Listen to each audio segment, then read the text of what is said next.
अभी मजा आएगा ना। दाजुहरूसँग एउटा सानो क्वेसन सोध्न गइरहेको छु त्यसको। ल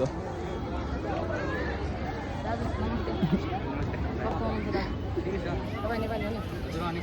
म तपाईँलाई एउटा क्वेसन सोध्छु। त्यो कस्तो गेट हो त्यो भित्र जान मिल्छ?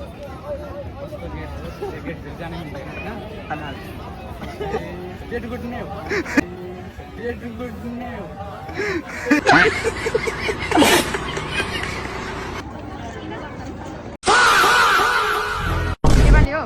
नेपाली हो। तपाईँलाई एउटा कुरो सोध्न मिल्छ? त्यो कुन गेट हो जो गेटभित्र जान मिल्दैन?